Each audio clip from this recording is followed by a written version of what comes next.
word on set is that the BBC will shelve the series for at least 5 years. The crew were told not to hold their breaths for work on the series for at least 10 years.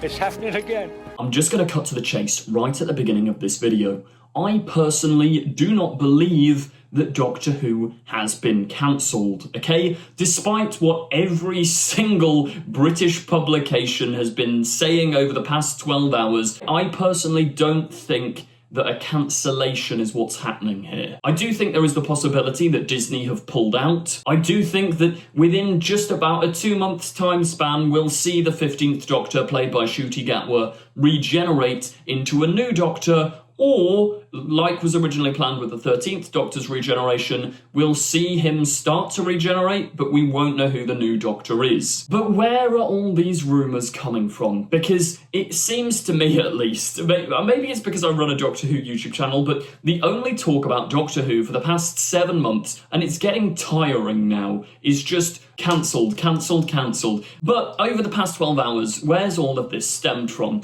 Well, the earliest back I can trace it, like the biggest headline this made, was yesterday evening when The Sun, famously reputable source, The Sun. That was a joke for anyone not in England. They're not that reputable. But they do have a track record with Doctor Who leaks. I think it's very clear that the person who wrote this has an incredibly clear agenda against Doctor Who and against woke, which I think is abundant from this article. But let's just read where all of these rumours are coming from. Exterminate. Doctor Who facing axe as lead star Ncuti Gatwa quits amid woeful ratings and fans' fury at woke storylines. I mean, immediately there, no matter what the truth of this article is, you can tell this is written by someone that wakes up, turns on GB News, probably voted for Rishi Sunak in the last general election, or maybe even Nigel Farage. But point being, when we read through this article, you've got to put your goggles on and detect that this is coming from an extremely angry, negative viewpoint already. I mean, if we're being real as well, I played the clip in yesterday's video, so you can go and check that out, but Julie Gardner was literally talking but a couple of days ago about how difficult getting things commissioned is nowadays because of the TV climate and because of the fact that the streaming models don't really work and there's a lot less money. There's been the actors' strike, the writers' strike. Like, TV is in a really tricky place at the moment. But of course they're not going to include that in this headline because they want to sensationalise it. Anyway, continuing with the sensationalisation, is that even a word? It is now. The recent series suffered abysmal ratings with fans outraged by the BBC shoehorning in wokery. I mean, I don't usually read articles like this because if you put in wokery in the article, like, come on. Like, there's intelligent ways of talking about these things without just going, yeah. I'm kind of 50-50 on the latest season. Like, there were episodes I really enjoyed. I really liked some of Ncuti Gatwa's performance, but there were other episodes like The Empire of Death that just really didn't hit for me. But if you can only sort of summarise the problem as wokery, then you're clearly, like, I don't know. Look, I'm not starting drama with... Who wrote this article? Rod McPhee. We're going to have beef, you and me, Rod. Now, here's a believable bit of the article. Bosses have postponed any decision until Ncuti's second season has aired later this year. But the Scot, 32, is already believed to have filmed his regeneration exit scene, and the crew fear the BBC will shelve the show after 62 years. We know Russell has repeatedly said that we aren't going to find out whether it's been renewed or recommissioned or what the future of the show is until after season 2.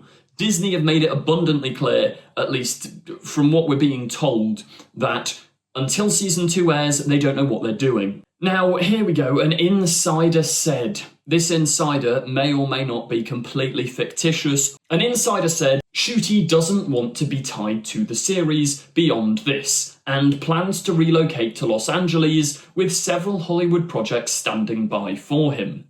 His team also see a lot of fan backlash from the series and don't want the perception of him still being the Doctor to get in the way of any future work. It's tricky to decipher, but I could see some truth in this. Apparently, Ncuti had to turn down a lucrative perfume advert that would have paid him like almost as much as an entire series of Doctor Who. He had to turn that down to meet his 3-year Doctor Who contract. We don't know for official, but apparently he's got this 3-year contract, which he could back out of depending on negotiations and stuff, and I kind of get it, because if Disney haven't commissioned it and he doesn't know what's happening, he's just had a run on the theatre, and the world's kind of his oyster. Like, he's an up-and-coming star who is very high in demand. And if he's got to sort of sit around waiting because he doesn't know when or if Doctor Who's coming back, I could get why that may be a little bit frustrating. Here's another quote from this alleged insider. "The show has been poorly managed in recent years, and there's a lot of people who've been working on this show for years and are now being cast aside due to poor leadership."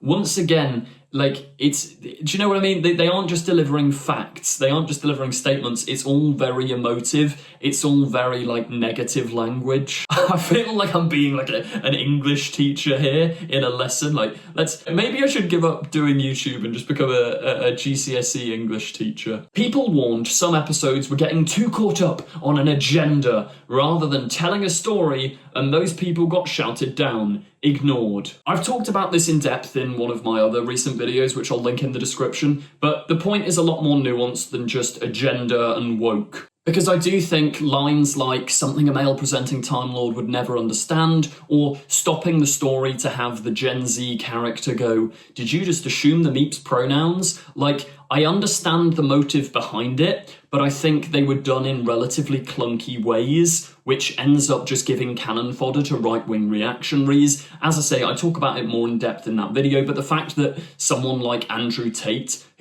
Andrew Tate has no place on the internet, but the fact that he's reacted to Doctor Who because of how on the nose certain lines in the new era have been, it's kind of crazy. But I wouldn't say it's fair to say that they've pushed aside storytelling entirely for this agenda. Now, here is a genuine thing. The viewing figures for the latest season, people do watch less TV nowadays, and the confused release strategy of dropping it on iPlayer at midnight, then also having it air on BBC while it's on Disney Plus for the rest of the world. But no matter how you look at it, it is factual. The viewing figures haven't done anywhere near as well as the BBC, Bad Wolf, or even us, the fans, had hoped. Ncuti's first series, which began last May, attracted 2.25 million and 3.18 million viewers, a tiny fraction of what it used to pull in. Controversy over the storylines has ramped up since 2023. I think this person also seems to be like, have a bit of vendetta against Russell T Davies. Like, I think that happens a lot in the online space, and people do need to remember Russell is just the guy. I hate it when people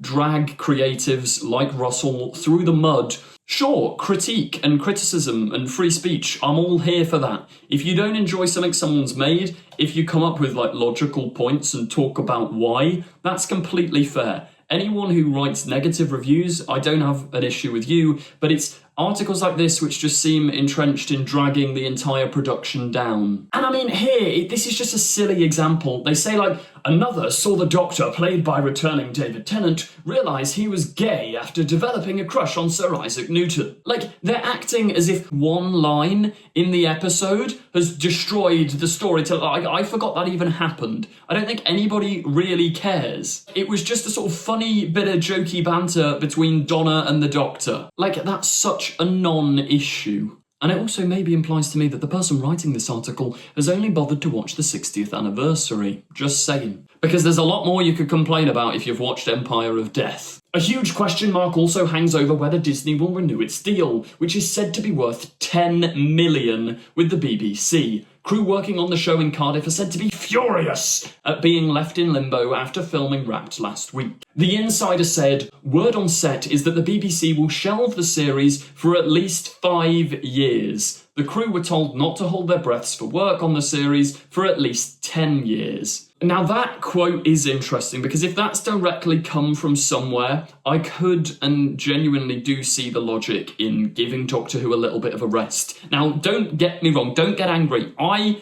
want Doctor Who to be here as much as the next guy. Look at this YouTube channel. I genuinely adore Doctor Who. I don't want it to go anywhere. But there's only so many times you can do a big reinvention of the show before inevitably the public are just like, oh, bring back David Tennant. I mean, the fact that they brought back David Tennant anyway and the show's still suffering viewing figure-wise, as much as I wouldn't like it, I could see the logic from the BBC's perspective in giving Doctor Who a little bit of a hiatus, a little bit of a break. They say down there that filming wrapped on Friday afternoon with no fanfare or celebration. I mean, they did have a big wrapped party months back. This is the thing that does make Ncuti leaving the show believable. I think it's been 2 or 3 weeks of, intensive reshoots that they've been doing. Russell did say in Doctor Who magazine that they were always coming back to do, promotional material. You know, like those trailers for RTD1 where they're like, do you want to come with me? And all of that jazz. They were always planning to do that on the TARDIS set, but it does appear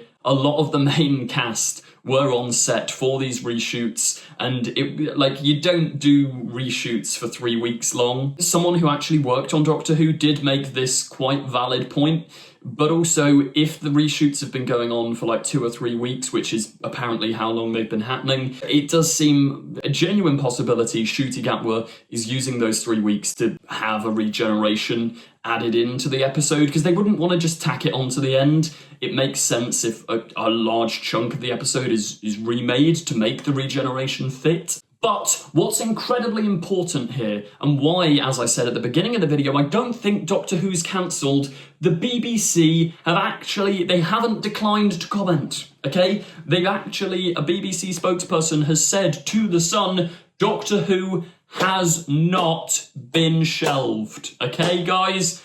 Don't panic. As we have previously stated, the decision on Season 3 will be made after Season 2 airs. The deal with Disney Plus was for 26 episodes, which in and of itself is a huge deal, and they're only, it says here, exactly half of those still have to be transmitted. And as for the result, we never comment on the Doctor and the future storylines, which is true, because also, Ncuti leaving the show doesn't immediately mean the show's gonna die. Go back to Christopher Eccleston's era. The show was a roaring success after that, not because Christopher Eccleston left, he's one of my favourite Doctors, but because the show is capable of change and reinvention. Let's conclude the video, okay? I think Disney may leave after this next season, and I think, as Julie Gardner has said, the streaming landscape is kind of collapsing in on itself. British TV is in a really ropey time, and I do think, because the BBC is kind of struggling, Doctor Who is one of the main moneymakers. It's one of the main exports, one of the main things. They're not going to want to get rid of it, realistically. Maybe a mini hiatus. But what I genuinely think the show does need is a proper reinvention. Change up the formula, change up the times it airs, change up everything. But then, is it too late? I don't know. Let me know your thoughts in the comments down below. I think Doctor Who it's probably in a bit of a rocky patch, but it's not the end. It's not the end. So don't panic. If you did enjoy this video, please do remember to like, comment, subscribe, click the notification bell to stay up to date with all the Doctor Who news you could possibly want. I've got a bunch of long-form content coming soon. I've also got our fan film, Doctor Who Echoes Destiny Part 2. It's in production. It's almost done-ish to a degree. I'll stop waffling. Thanks for watching and goodbye. Also, check out the Patreon.